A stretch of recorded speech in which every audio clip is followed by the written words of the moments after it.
Hi, my name is Beth Hiley here for Board Game Geek at SPIEL 2016. I'm here with Rory O'Connor of Rory Stories Cubes. Welcome back again. Hey Beth, how are you? Excellent, and I always like to come and give a little tour every year of what's new and exciting in the land of Story Cubes, and you guys have a lot on your plate this year, a lot of things to talk about, so dive in. What do we got first? Okay, so this is kind of a really big year because, we've been bringing out the mix sets over the last couple of years. There's actually been a plan for all of those sets, and we've revealed it with this collector's box this year.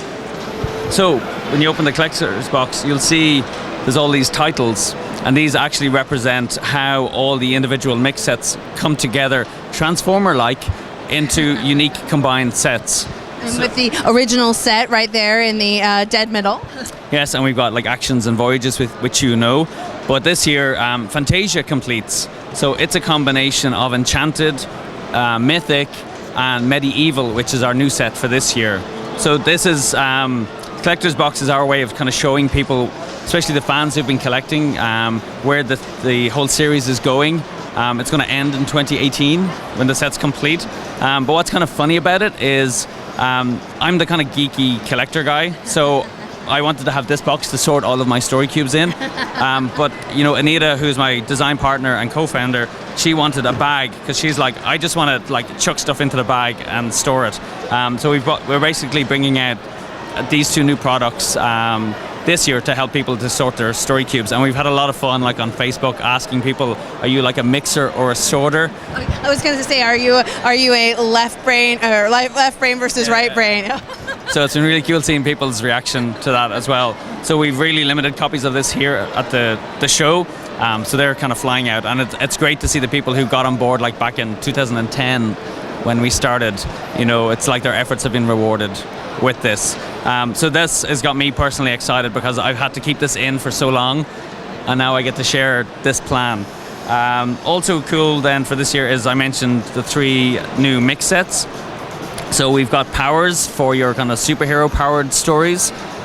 We've got Medieval for your D&D type adventure stories, and then Rescue is like your disaster movie story where people get stranded, they're on desert islands and things like that. So they all work, again, you can mix them with any existing set and totally change the kinds of stories that you're telling. Also cool then this year is, this is probably the biggie for a lot of people. The reason why this is still in the box is they just arrived back in because we sold out yesterday. This is our Doctor Who theme set, and this one works brilliantly because it captures some of the villains, the heroes from Doctor Who. And when you mix this with any of the other Story Cube sets, you really can go anywhere in space and time with it. With Prehistoria, you get to go back to the dinosaurs. With Fright, you get to have more kind of darker, kind of Weeping Angel, horror, scary stories as well. So I'm so happy because I grew up with Doctor Who. It's so cool now to see people creating stories with it. And I think people who are fans of classic Who versus new Who are going to find that there are definitely elements that would relate to either, depending on who your favorite Doctor is. Yes, so, because I grew up with it, the Master has to be the original Master, and same with the Brigadier. But then we've obviously got like the Weeping Angel, and for a bit of fun we've added in the adipose, Gallifrey appears in there as well. Well, and I was saying we got River Song right there on the front there. Yes, so what you won't find is the Doctor or a companion, because they're the ones who keep changing so much. So you're free to mix up the Doctors and companions and really tell stories that kind of jump about in space and time as well. So yeah, this has been really good fun. My inner geek is trying really hard not to dive on that box as we're standing here. So at the same time, this year has been a year for me of just complete geekdom, because we've also brought out Rory Story Cubes Looney Tunes, and so I had to watch a lot of Looney Tunes, to capture all of the tropes. So we've got like all the classic characters in here, but we've obviously got like the kind of plunger icon, or the plunger icon. We've got the painted wall, for the coyote. What else? We've got the anvil pie. The anvil, and we've got like the catapult as well. And we've got a kind of new way to play with this set that really taps into the whole conflict that occurs in Looney Tunes. And the way that works is you both choose like a Looney Tune character that you want to be, and then you roll the cubes and you take turns getting one up on each other. And then when you're left with the last icon, you have to explain how both of you, lose out in the end, because that's always how a good cartoon works. And it's like so much fun seeing how you kind of do that to each other. So that's Looney Tunes. And then again, geeking out a little, we've got Rory Story Cube's Scooby-Doo. And again, I went back and looked at all the original episodes to see who are all the key characters that were in it. So again, we've got things like, the corridor where they have the kind of chase scene in it. We've got the revolving door. We've got the laundry chute that they always slide down, into the crypt as well. So this has got some really neat locations. And actually, one of my favorite icons is the sneaking inside the cardboard box, which is also kind of a nod to Metal Gear Solid as well at the same time. So these are out as well. And that's pretty much it. I mean, it's been incredible seeing people coming by the booth and the reaction that they're having to the new sets, and there's still people discovering the older ones. And this is really the year where we're kind of, Story Cubes has sometimes been seen as like the educational product and it's for kids, and we're trying to show this is just for having fun with stories. And we say it's kind of like showing off your fandom by telling your favorite stories as well.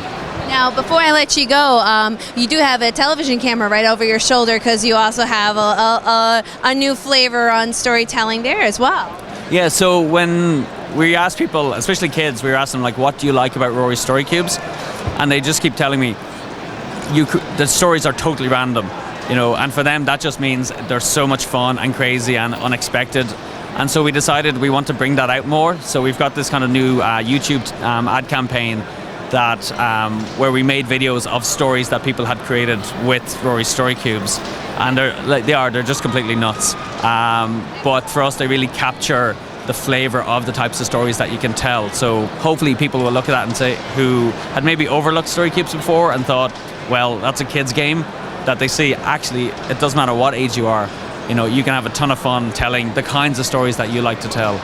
So if someone's going to find your channel on YouTube, what search do they? If they just search for Story Cubes, they'll find us. Yeah. Rory, you've had a big year, and the only thing I want to say to you too is also congratulations, because you were at the Maker Faire in New York this year, and winning a few awards there and getting lots of accolades. So you've had a big year in every way imaginable.